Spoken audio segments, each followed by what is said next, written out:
All right. Oh, that's fine and good. All is well. All is well. Revealed to the world. Well, so the Jataka tales is the subject. The Jataka tales is the theme. And initially, let us imagine it in this way, in something of a twofold way. The Jataka tales are a collection of a literary collection, an oral literary collection, and a written literary collection as well. And it could be said, perhaps, the oldest collection of folk tales in the world, the oldest collection.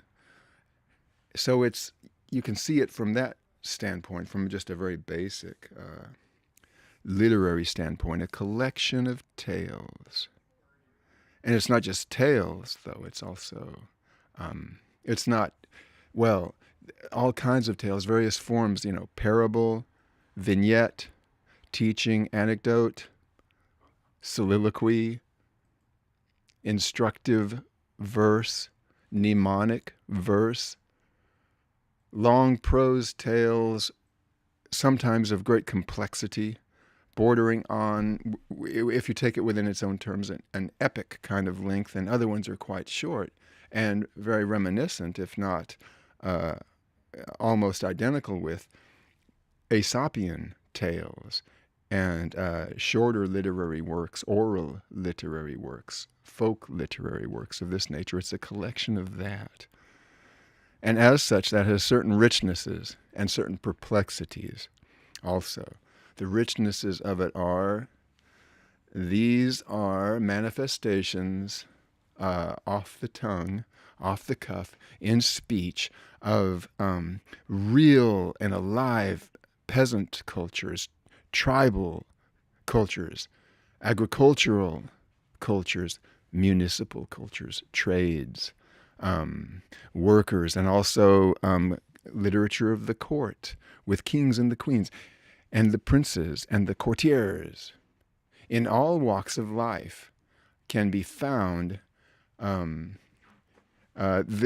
characters that are presented in folk literature. So it's incredibly rich in that way. And yet it's far from, in the ways that we have come to think of it, far from the official channels of accepted, legitimate literary understanding, so that in order to step into that richness, one must attune oneself imaginatively, out of one's own imagination, out of one's own reading comprehension and listening ear, and out of understanding and imagining how the tales are made to meet the demands of the day-to-day life.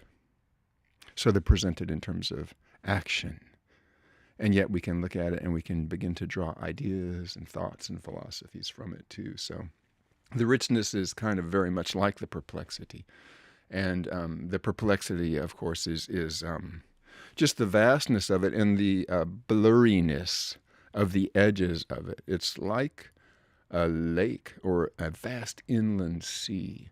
And the edges of it, actually, the shoreline, the coastline, is constantly shifting and changing. So to hold it in our minds, as the oldest collection of such writings in the world is one way, and a good way. The other one, though, I want to talk about is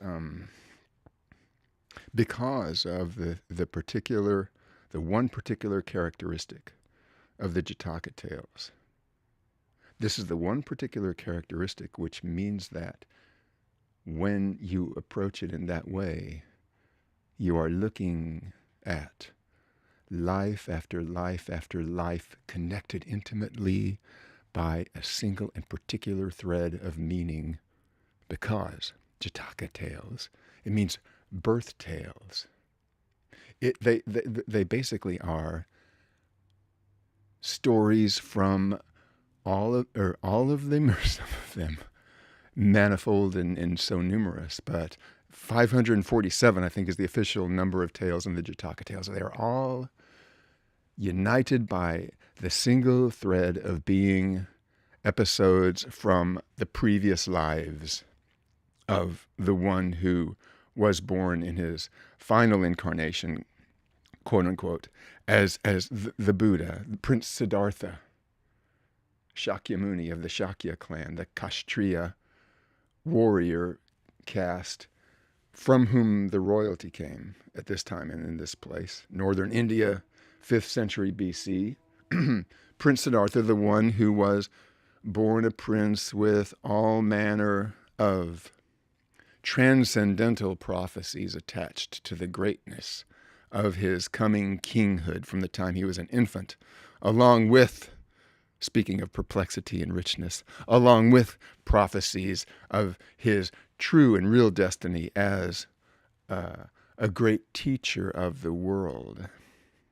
And so this provides us with the beginning of a biographical drama, right? Of what hooks our attention in the meaning of a story is this essential conflict. And here, even beginning with the immediate birth story of Shakyamuni Buddha, of Prince Siddhartha, who became enlightened under the Bodhi tree and went on to formulate a body of teachings for the rest of his life.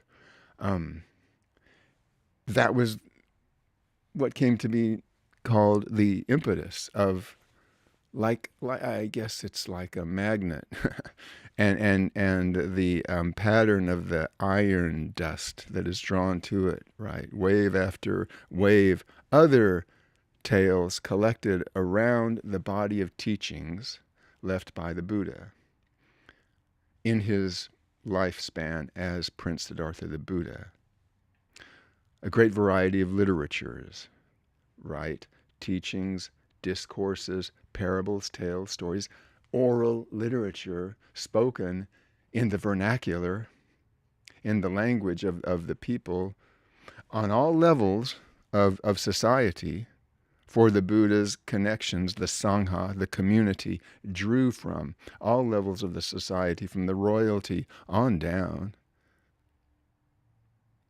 Buddha's first pupil, as I am interpreting it now, was of the untouchable caste. When he emerged from his meditation under the Bodhi tree, there was a humble cowherd that he spoke to, as I understand it. Just before he sat under the Bodhi tree, he encountered Sujata, the milkmaid, who fed him, who gave him a bowl of milk and rice with which he broke his fast after bathing in the river, after resolving to change his way of life from the extremely harsh ascetic discipline that he had been following for some number of years. In the 6 years that passed from the time he left the palace and became Prince Siddhartha no more, but a wanderer on the roads of the world, seeking enlightenment, learning under teachers, meditating, living like a hermit. 6 years, from the time he was 29 till the time he was 35, that's when he became enlightened.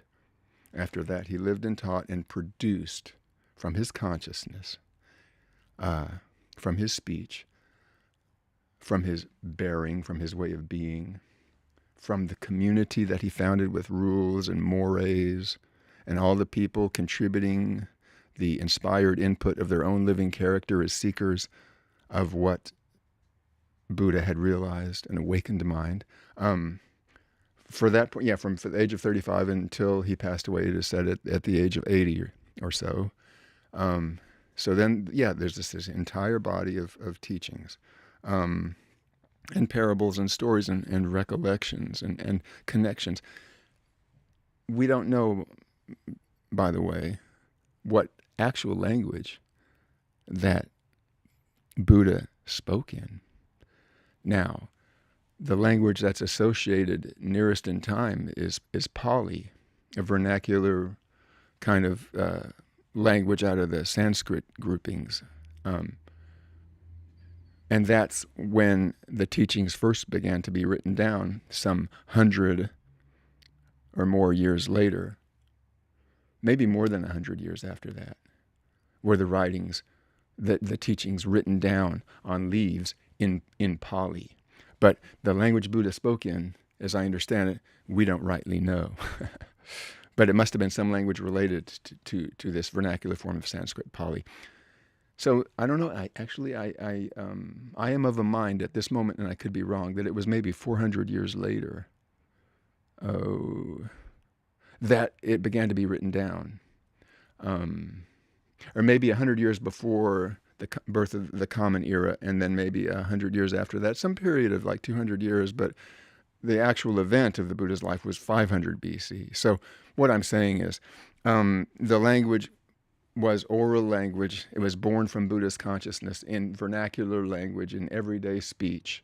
And it was kept in the agile and often trained memories of the monks who were the original the original community, well, the original monastic community that formed around Buddha shortly after he became enlightened and began his teachings. The teachings survived after Buddha passed away in the memory of these monks. How was it kept? How was it nourished? How did it become material from which one could still learn? Because after all, it is teaching material. It was kept in the memory and the ways that they remembered things. And there's so much that you could say about that. What are they called? The term might be bahanas.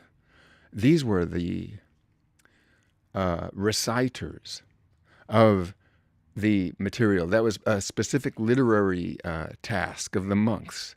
Some of them were specialists in this, bahanas, I think. They were the ones who committed to memory in certain different forms of rhythmical and memorable language, certain different forms of memorable forms of literature, poetry, of the various rhythmical forms of poetry that there are that way so that they can be remembered, but also the connecting threads in the spoken, the prose, not so much the sung, structured, stylized language, but the spoken prose of the day. All of these things had their own way that they were committed to memory by these monks. And there the teachings lived and moved and had their being. And then at a certain point, and it took actually 100 years, they began to be written down on leaves in Pali. And this becomes the Tripitaka, the triple basket, which in the southern, in South Asia was one corpus of Buddhist texts. And there were others in China, and there were others in Tibet. And all of them incorporate different forms of folk literature and story, you see, become very, very rich and difficult to trace out in the linear ways that we have in academia, but become more reachable when we understand the subtle workings of the human imagination, inspired by these deeply real teachings. Anyway, so it creates its own body of literary appreciation. And that's what we're kind of sort of exploring tonight, this evening. And but they're simply something that puts them all on the level like beads on a string. They are episodes from the previous lives of the Buddha. Now, what can you say to bring that closer to our contemplation? Well, we can say this. When the Buddha would be discoursing to the people that he spoke with, he had recourse in his discourse to, enlightenment brought him the gift of the recollection of his past lives.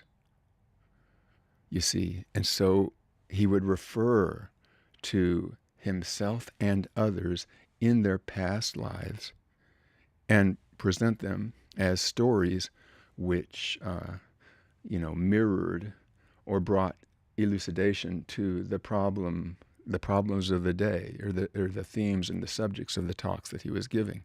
He would sometimes illustrate his thought with recollections of his past lives. And this, by the Bahanas and the other literarily sophisticated monks, they began to classify and assemble the material in this kind of way so that they would know, this is where he refers to a past life. This is where he does, and this is where he does. And they're all different stories. And because they're all different past lives, they're all different beings. Not only are they all different, levels of human endeavor, but also non-human. Not only animal, but also otherworldly beings, gods, and spirits, and all of these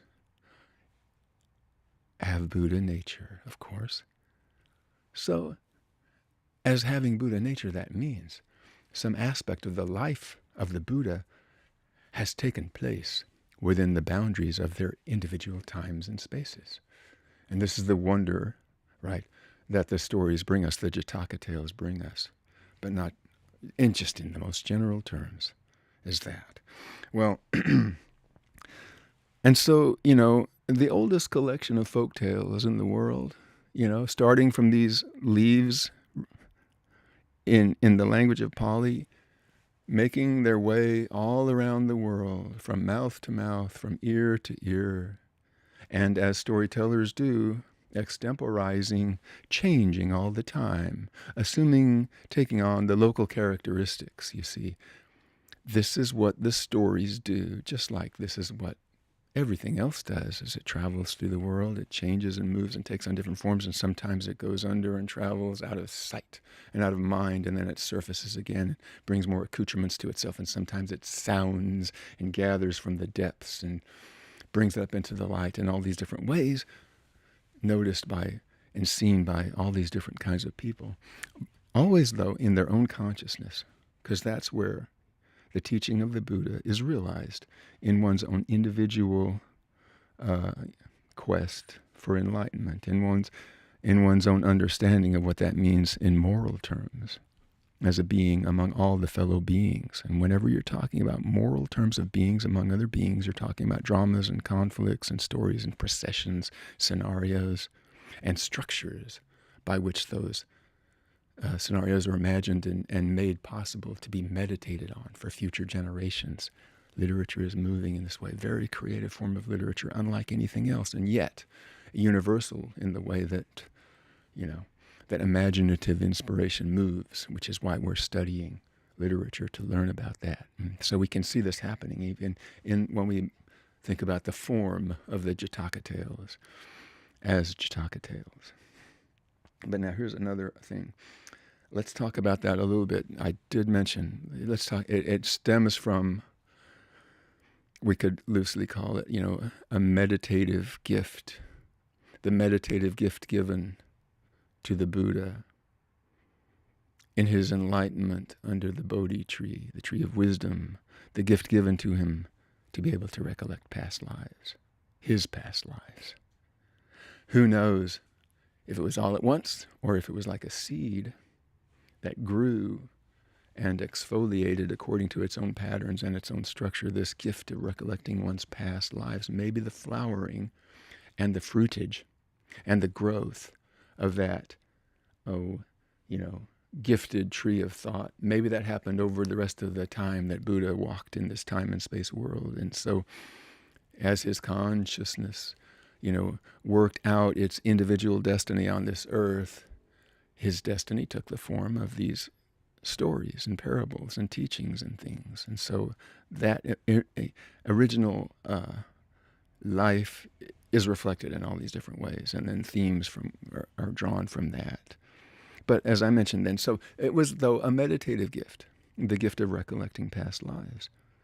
It came to him under the Bodhi tree. The story is told in Buddha's life of the time that he spent under the Bodhi tree on the fourth month, on the full moon night, where he, having set aside not only the life of luxury of a prince, but also the life of extremely harsh, excessively ascetic discipline of the monkish of the hermit, the wild forest hermits, among whom he studied, having turned away from that, I felt good and I didn't understand. I feel bad and I don't understand. Now I will pursue the middle way. In order to have strength of body and mind to continue my quest for enlightenment, I must wash off this caked filth. I must strengthen myself with good food, and then I must embark on the way with renewed vigor. And so he bathed in the river and lost his footing and almost drowned, crawled out so weakened by having starved himself for so long. And into the forest came Sujata, the herdswoman who, having given birth to a healthy child and being a worshiper of the forest spirits, went into the forest that day with a bowl of milk and rice as to bring a gift to the forest spirits in gratitude for the birth of her healthy child. And she went into the forest and she saw he was shriveled, he was emaciated, but he was washed clean, having emerged from the river, and there was a certain light about him. His bearing was something that was uncanny. And Sujata at first thought she was looking at a forest spirit. Are you a forest spirit? But Siddhartha said, no, I'm just someone who's recently had an inspiration to seek the middle way between pain and suffering. And that milk and rice looks good. I mean, I don't know if he asked or maybe she offered it to him. Here, he accepted it in deep gratitude. And the milk and the rice sustained him. And to Sujata, it seemed to increase his otherworldly glow. Oh, but he reassured her, I am only a human being seeking enlightenment, and this certainly has strengthened me. I feel the time is near that I will be enlightened. And it was in that forest that he came to the Bodhi tree and sat under it, not before being gifted with a bundle, maybe 6 bundles of long-bladed dry grass given to him by a humble grass cutter nearby, who gave him that as a cushion to sit upon when he arrived under the Bodhi tree and began his meditation. He'd sat in the past before as a child. Some of his most peaceful understandings of the suffering that he saw around him as a child, the way that the plow blade cuts the ground and upends the homes of the beetles and the worms who writhe in the plowed soil, and then the smaller sparrows gather to eat the worms, and the bugs who had their homes broken open by the plow, and the eagles fly above them and swoop down upon the sparrows. As a child, Siddhartha saw that in the agricultural society that he was brought up in, and he understood the pain of creatures, the toil of the human beings, the peasants in the fields. And sitting under the rose apple tree when he was a child, a certain kind of peace of mind came to him when he realized all creatures want to be happy. Everything that lives wants to keep on living. And this was an understanding that was there with him. And it was something that he put to the test and studied and understood many times, but it began to come to fruition again when he realized there's no need to punish myself any more than there's a need to indulge myself. There is only the wholesome understandings that have always been with me somehow. And I find it sitting under this tree. My resolve now is such that I will sit under this tree and I will not rise again until I have understood as a whole the problems of human existence and suffering and the secret of happiness and joy. So he sat under the Bodhi tree and strengthened by the gift from the peasant culture, by the milk and the rice and the straw cushion, the dried grass cushion. And it's well known, the trials and the tribulations and the wild adventures that passed before his imaginative, spiritually illuminated consciousness. There is the personification of the one who does not want human wisdom, Mara. I'm talking about, the kind of the devil figure, Mara, the personification of anger and fear and doubt and anxiety and sadness and hatred and all of these things in the form of an imaginative being who witnessed, well, it's not witnessing when they do it because they can't really see, because they don't really exist. Mara doesn't really exist. The demon, the tempter. Oh, but he doesn't want anyone to know that he doesn't exist. And so, no, he can't stand it if people are becoming enlightened. And when he saw Siddhartha sit down with such resolve under the Bodhi tree, Mara, the tempter, said, we cannot have this. And Mara has every trick in the book. How amazing to be so unreal and yet so powerful. Mara has literally every trick in the book, the tricks of illusion, the tricks of enticement, the tricks of intimidation, the tricks of seduction, the tricks of pleasantness, the tricks of unpleasantness, the tricks of repulsion, the tricks of attraction, well, the whole thing, and ultimately fear and menace and danger and trembling and annihilation and doubt. And he tried everything that he had in that timeless period of time as Siddhartha was becoming the Buddha under the Bodhi tree. And he came at Siddhartha with all of his legions, all of his twisted tricks, all of his armies, all of his arrows, and all of his weapons. And it was as if in the presence of Siddhartha they were unreal. The blasts and the breezes and the lightnings and the thunders and the missiles and the damage was all around, and not to be denied, but to be understood. And yet, in the immediate presence of Siddhartha, there they had no existence. This was part of Siddhartha's meditation. This became the fuel of that spiritual fire that began to become pure light during the night. Siddhartha was realizing the onslaughts of Mara had no real existence, and Mara was realizing it too. I won't enumerate all of them, but the good, the bad, the wicked, the ugly, the beautiful, all of it was used as a weapon to distract Siddhartha from his meditation, and none of it worked. But it could be said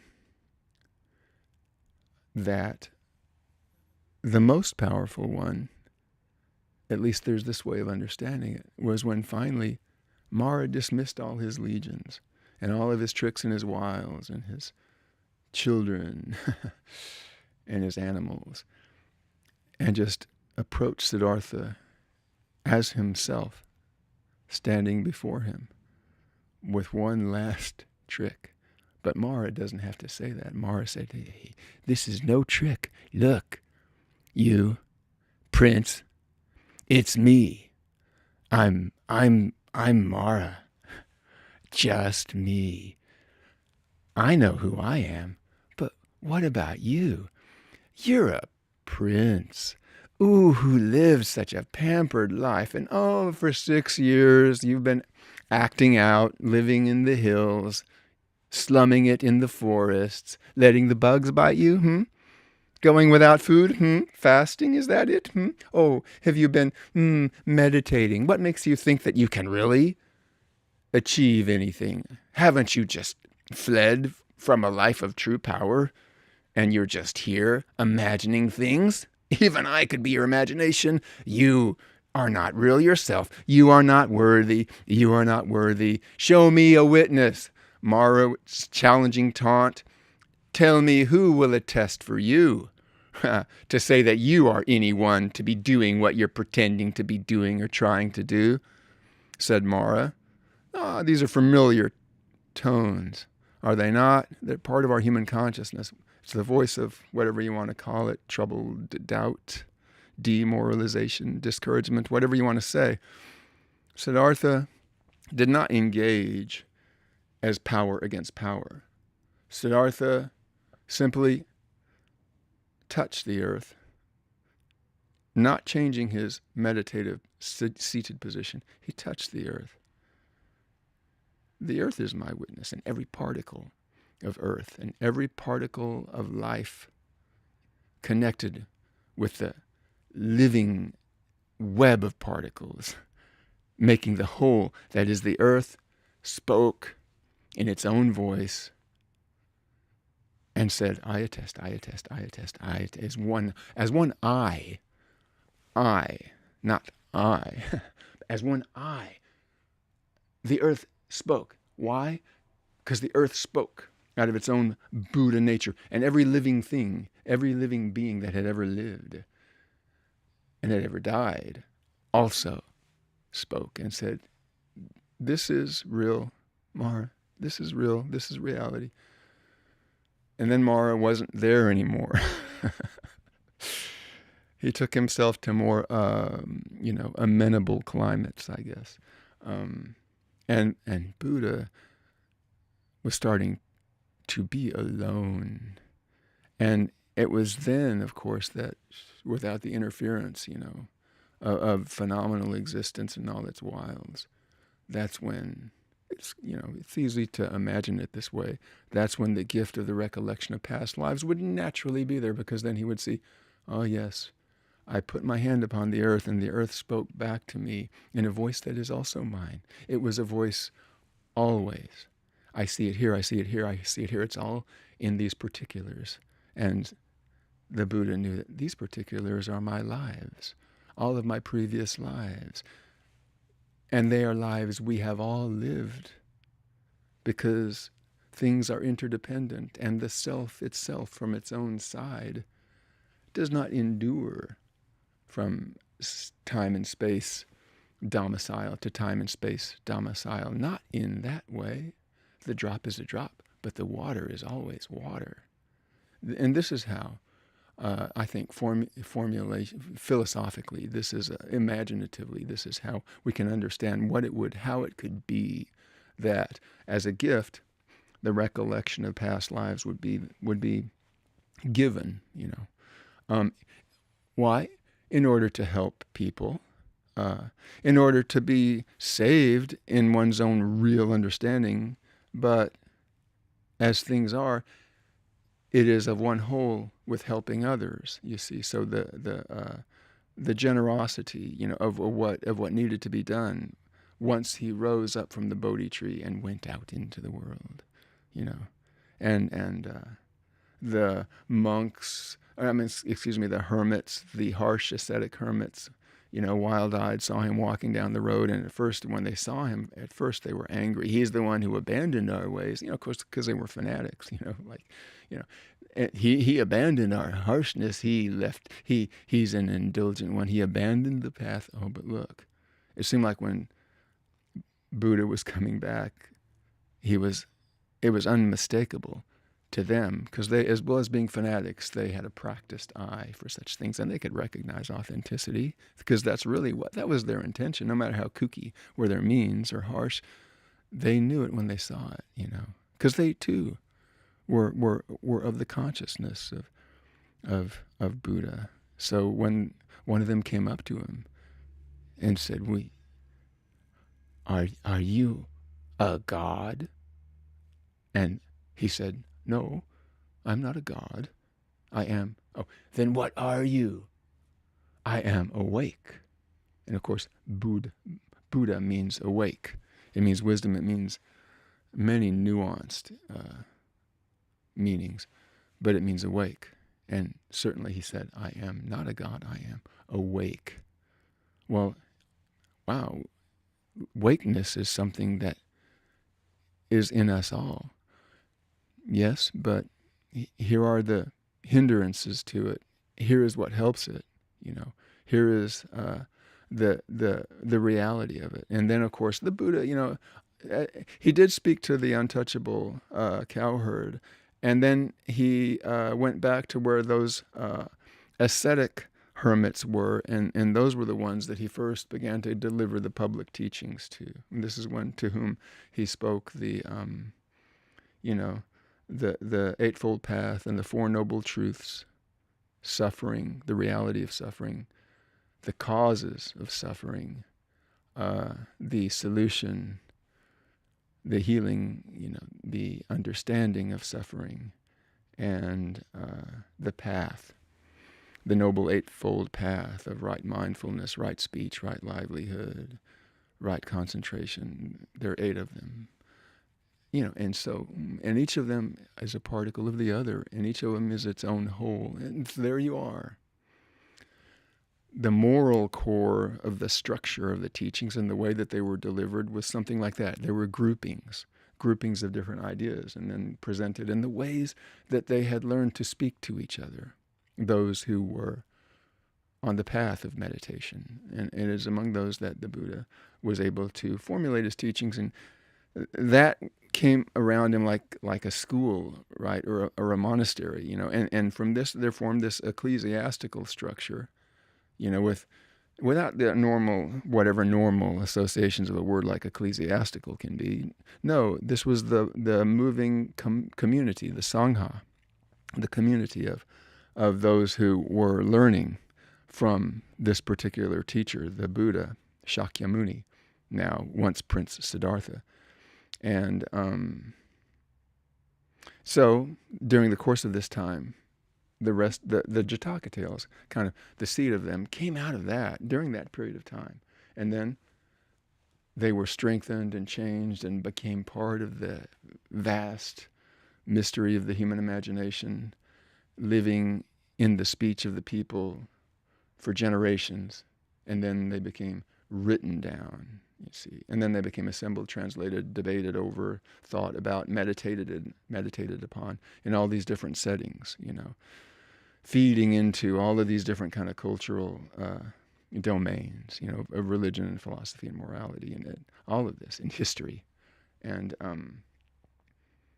yet, amidst all this, we see these birth stories, and some of them are very entertaining, right? And so I'll just give you a sample. I have to just give you a sample. At least. And I think that this particular Jataka tale that I will relate to you, I wonder actually, the familiar impetus for it actually comes from something that the Buddha looked at too, that we also look at. It's up there in the sky. It's the moon. And it's the moon. And since this evening is not quite a full moon, it's very close. It's getting there. It's almost a full moon. It's maybe within a day or two. It's right. It's like a loose tooth that's about to come out. You'd never know. It's loose when you're a kid. And you think, is it today? Is it today? It's looser and looser every day. And then at one moment, then it's out, and suddenly the mountains in your mouth have moved around. The experience of loose teeth, right? That we all remember from our childhood, right? Why did I bring that up? Well, because it's universal, and yet, there was a time when it was a real part of our daily life, the sensation of it and the feeling of it, And there was a time, and it's always, even now, what renews itself always? What is the subject of so many riddles and mysteries? It is the moon. And there's a shape up there. Those are weird shadows up there. When I was a kid, I would look up there, and everybody would tell me about the man on the moon, the man on the moon. And, I say, I think I know what you're saying. I see the darker lines and things. Okay, it looks like a man if that's his brow, and here's the profile of his nose, and here's this, and here's maybe one eye. Okay, yeah, he's looking at me, but he's kind of just like, woof, But it's the man on the moon, okay. In the cartoons, I can see the man on the moon better once that cartoon artist draws it, But when I'm looking up at the sky, I just see the moon, and I see what they call a face. And so, there's that. And so we have that in our mind. And then at some point we might learn, but did you know, in Asian cultures, that's not a man on the moon. Why, that's a rabbit on the moon. The back, and here's the head, and here's the ears kind of coming back, and oh yeah, and then that's easy to see. Well, yeah, I mean, and that's us living in the world, manifested as well in a particular Jataka tale. You see, yeah, that is the outline of a hare, Hare, on the moon, and this is how it was. You see. There was the full moon festival. It was a certain time in the practice of your religion, if you were living in these years of the Buddha and after, when you honor the full moon in all of these different ways, and you honor the cycles and things. It's so much a part of actually so many religions, But the lunar festival, and this was a time for the way that the teachings of Buddha became part of the cultures that were already there, the folk cultures, the mythological cultures, and also the civic cultures and everything. The way that it lived and moved and flourished was in this particular moral way, because it had, well, how do I put it? All religions can be seen this way. All inspired ideas can be seen this way. They have a moral presence in the evolution of human consciousness. And so, okay, in the context of, how do we think about the lunar festivals and the different cultures? Well, for the Buddhist teachings, I think it was a point of the Sangha. One of the things was that this was the time when you made specific practices of generosity. And generosity is always considered something that brings good luck. It's always something that is good to practice. It means so much. And it's, of course, it's so easy to misunderstand.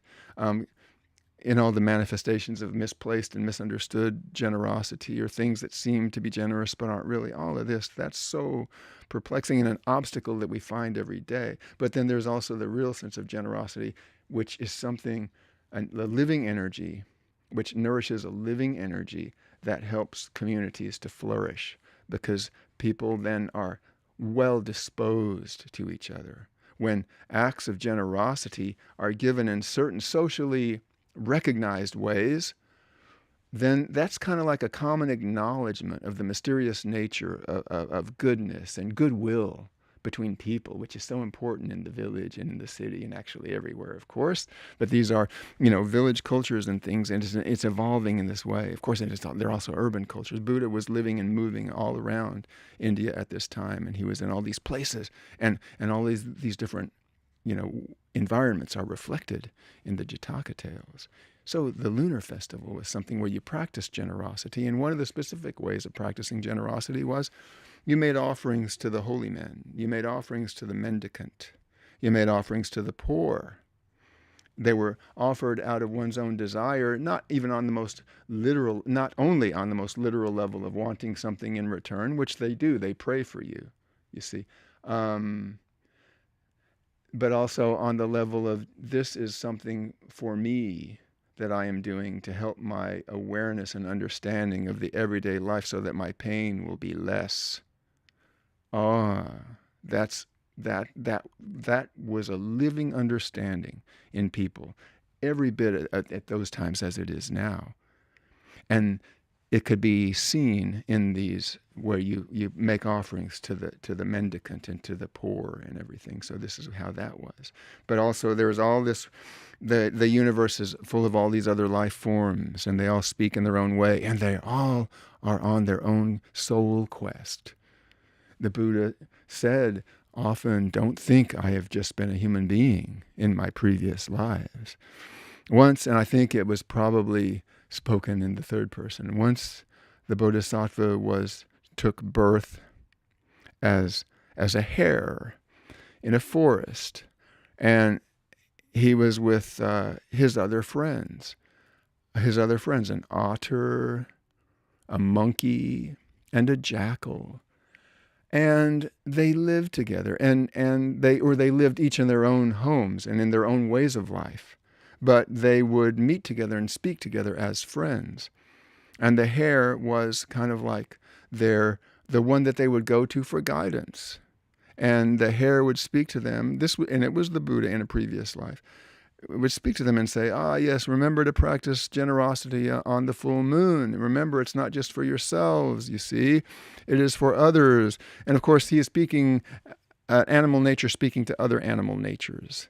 The otter takes it a certain way, and the monkey, as well as the jackal, takes it a certain way. Oh, yes, we need to be generous. And then the tale relates that one evening the full moon came, and it was the time to honor this auspicious cyclical occasion.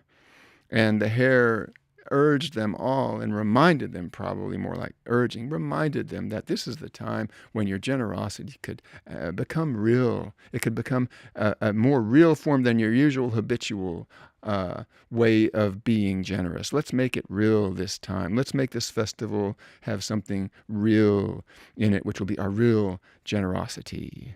And the hare scampered off into his world, and the otter and the monkey and the jackal did likewise. And the otter was looking for food, like animals always do. And the otter was all along the river, and the otter found something that he liked. He followed his nose, buried under the ground, you see. A fisherman had recently been there, and the fisherman had caught 7 red fish. And the fisherman said, I'll come back for these later. I will bury them under the ground for now to keep them from going, to keep them safe and out of sight. And I'll be back soon. Of course, he would have to be back soon. This is a hot climate, and these are fish. Anyway, but otters work fast. The otter came on. What's this? The otter began to dig. The otter found the 7 red fish. They were strung on a vine. And the otter said, I will have this. And the otter picked up. And then suddenly the otter remembered, wait, this is a full moon time. I can't eat this. I will not eat this today. But then the otter brought it home. Maybe the otter was going to save it for the next day. And the monkey and the jackal did something similar. The jackal found some pieces of meat in an not old abandoned campfire, but a campfire where the embers that were still smoldering a bit. There were some pieces of meat on a spit, and there was a bowl of yogurt or butter or something.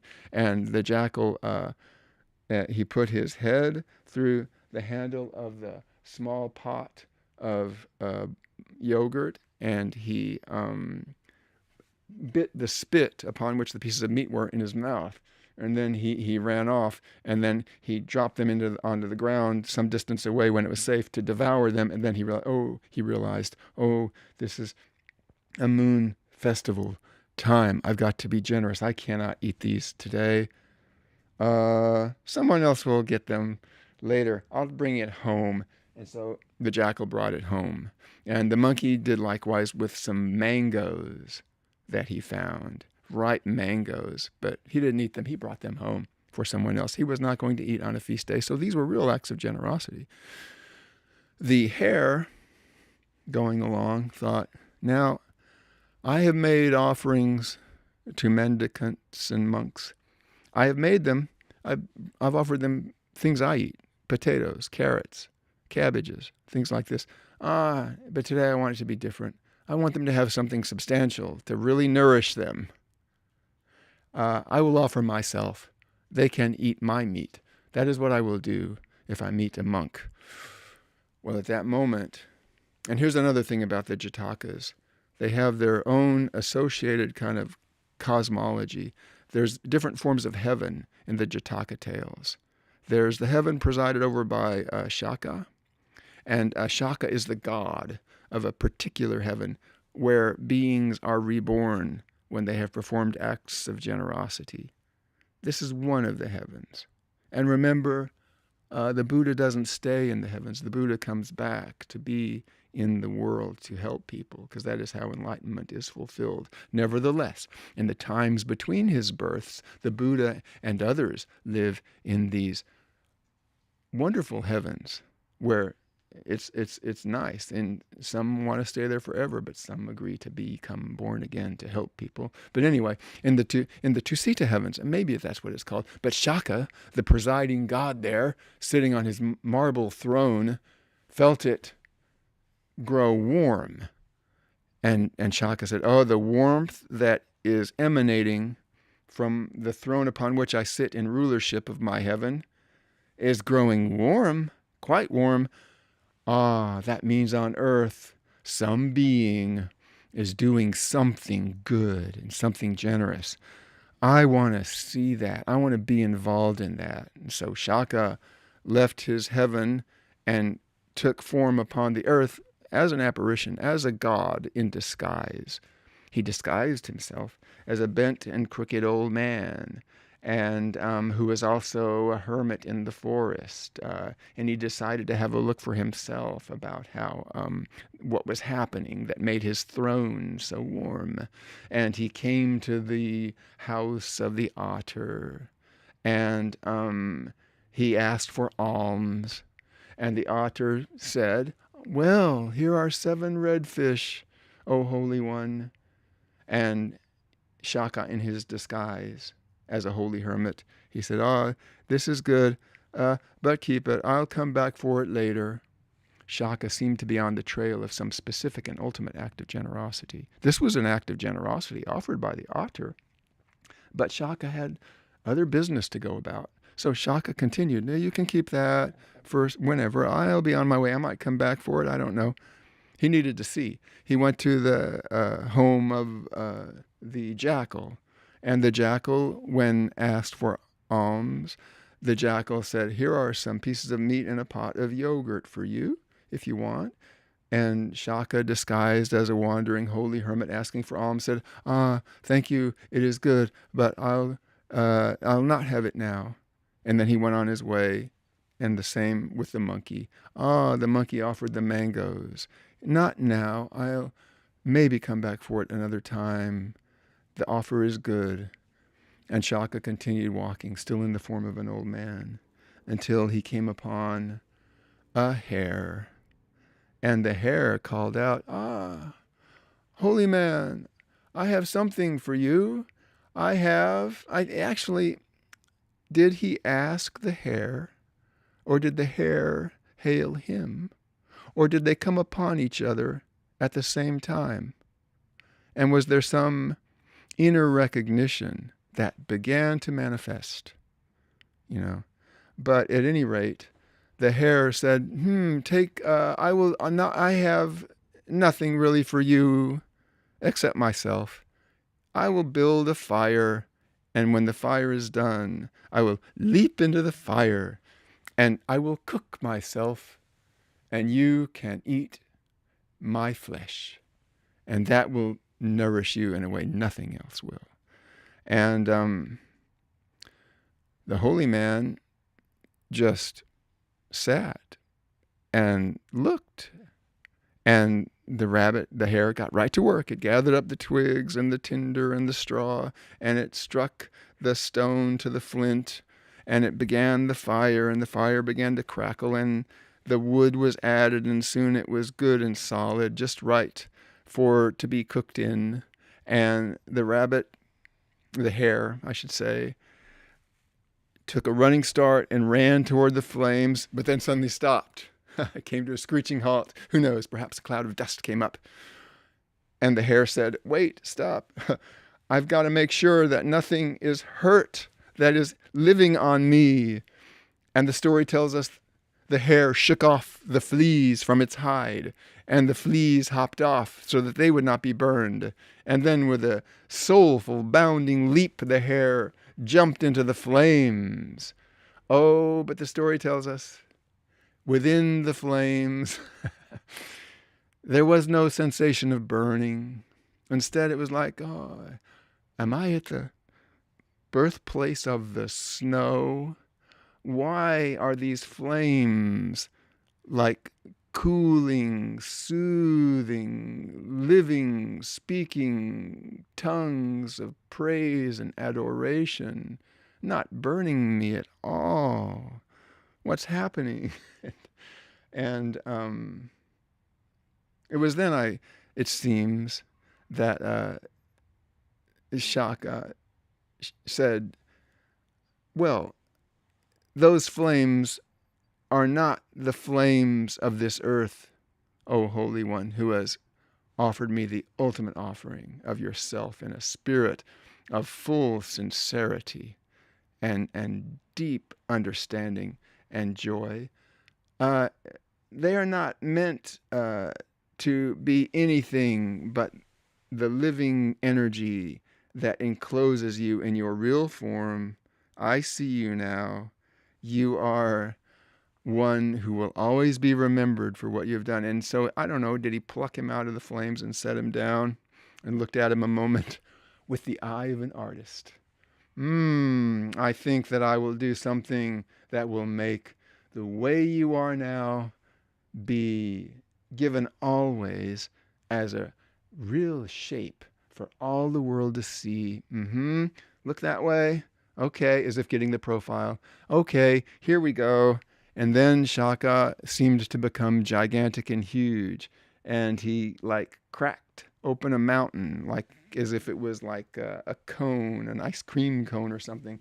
And he reached inside and took out something on his fingers that was like ink or paint.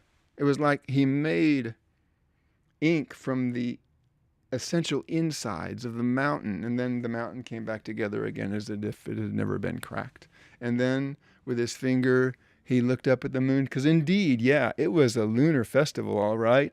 And this is how the god was making it memorable always. He traced the outline of the hair like this on the moon, and said, yeah, you will be always here as a reminder for what has happened here and now. And now come with me to my heaven. And so, yes, the rabbit went to heaven, the hare went to heaven, to that particular heaven, which became then an interval in the Jataka, an interval in the string of Jatakas. When the time came, the hare would be reborn as another living form with a whole other world and a story and a teaching to give and a manifestation of life to bring forth. These are the Jataka tales, and that's kind of a sample. But as for, the jackal and the monkey and the otter, why? They lived on as a jackal, as an otter, as a monkey. And they grew in meditation and understanding because they had done something good and they had been visited by a god.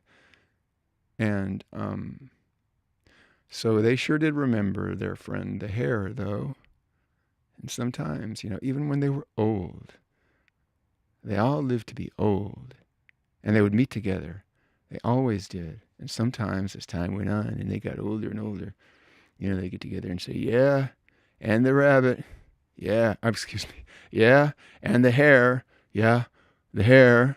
The monkey would say the hare. The jackal would say, yeah, the hare. The otter would say the hare. And they'd be silent for a while. And then they'd all look up at the moon. They didn't need to say anything more. And then they went back to their own homes and their own lives where they, too, became part of the goodness of the world. And so this is a window into the way these things are, provided by this particular, relatively well-known Jataka tale. So that's why there's a hare on the moon, the outline of it, and it's rather stylized, wouldn't you say? It's rather like calligraphy, right? Wouldn't you say? But let's see. There's more to it, though, that I can say. I want to tell you something about like the animal world also, just a little bit.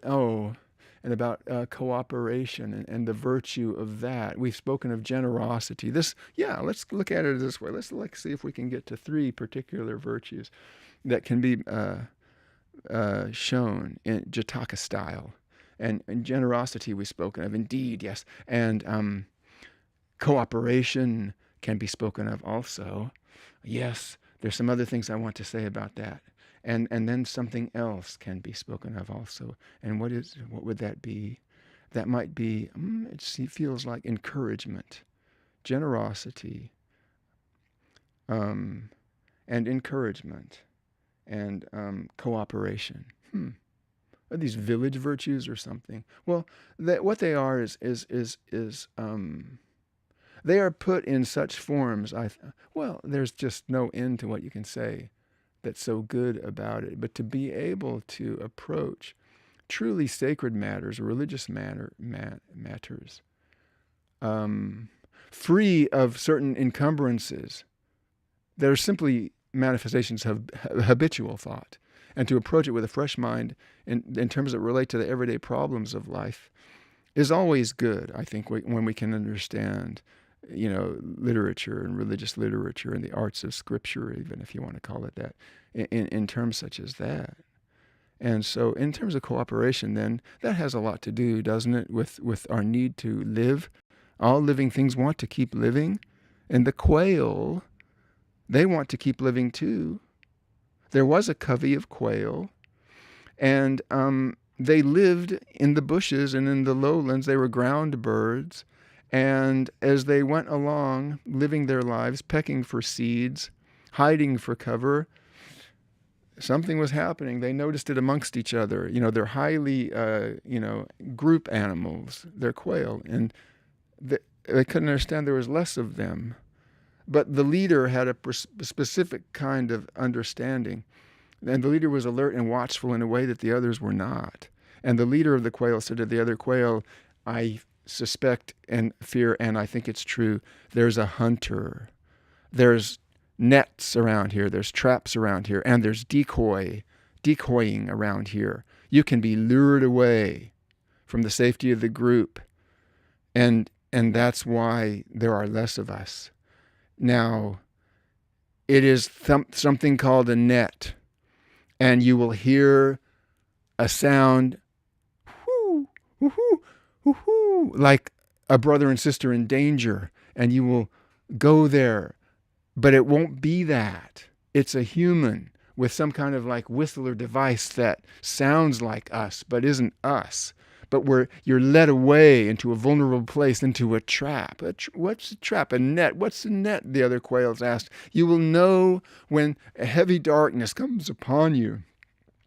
But even then, and this is important, do not panic and fling yourself wildly about. Look, and you will see there are spaces of light and darkness. Put your head where the spaces of light and darkness are, the light is, and use your beak to push aside what is in the way, and you will thus be able to get your head out of the net, and you will see a world around you. Your wings are still under there, though. This is what you must do. When you have your heads out through the interstices of the nets and you can see, then when you begin to fly, you must move your wings together, everyone, up, down. And they're birds that the communication energy runs in this way. And it was natural to them to understand it in this way, though it had never been presented to them before. And the leader of the quail, who was the Buddha in a previous life, said, when you do this, up and down together, you will be able to lift yourselves together and fly in unison, holding the net over you. And then you will be able to get away from there. But that's not all. Come to, and you know them well, our friends, the bushes. Come to the particular rough-leafed bush and descend upon it, and you will be in between the twigs of the bush, and the net that encloses you will be held by the outer surface of the bush, the leaves and things so closely packed together.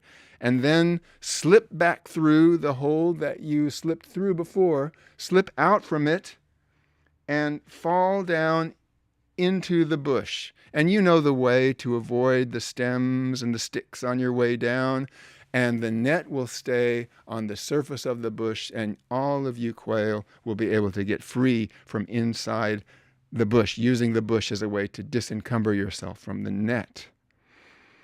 And so, the story goes on from there. Some understood and lived, and then some did not. And at times the story becomes a dramatization of the way that living beings get into conflict with each other, and in deciding who's going to say go and who's going to say stop and who's going to call out and who's going to be the conductor and all of this, but there were other times when it worked very well, because this was a form of communication that came natural to these creatures. And when it was specifically addressed and the strengths of those particular beings were addressed in the teachings, then learning could happen. And of course, learning happens in all living things. So you see, and that's another Jataka tale about cooperation.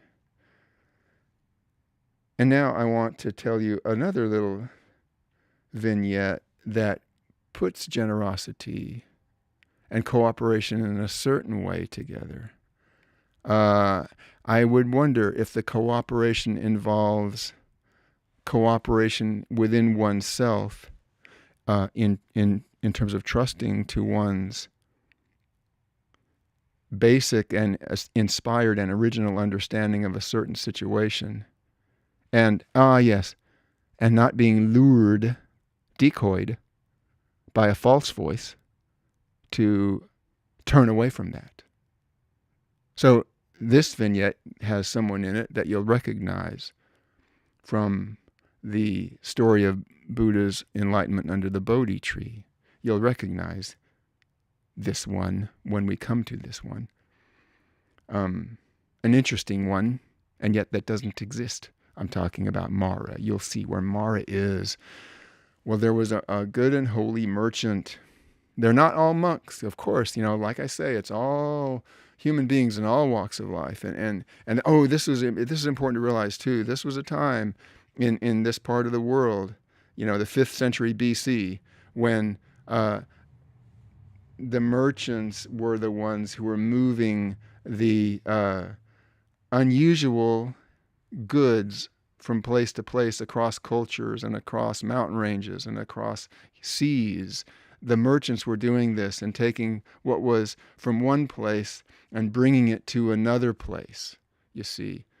This fertilization of the basic things of life, but, things of life that are attractive to people, not just the necessities, in other words, because, of course, the merchants sold the grain and the food and all of this, but also the exotic things like the silks and the spices and the curries and the tamarisks and the figs and the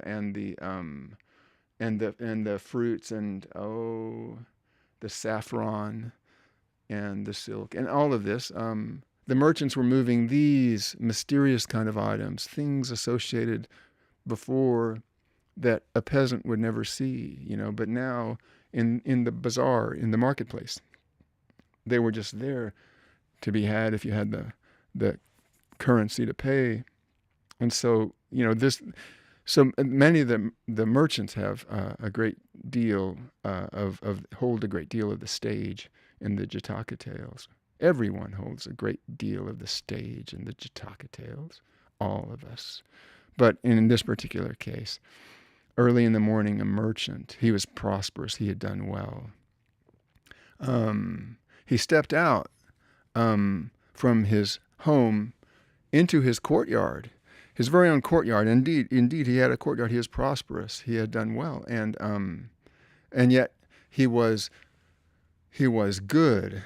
And when something came to him in the events of his daily life, that he was able to look at the events of daily life and see, what they were saying to him in the meaning of how he wanted to understand the individual goodness of his own being in the way that he could come closer to the value of that in his everyday life. So it wouldn't be just a subject in meditation, but it could actually be something you could live and breathe into. So it wouldn't be just, a thought incipient, but an actual action.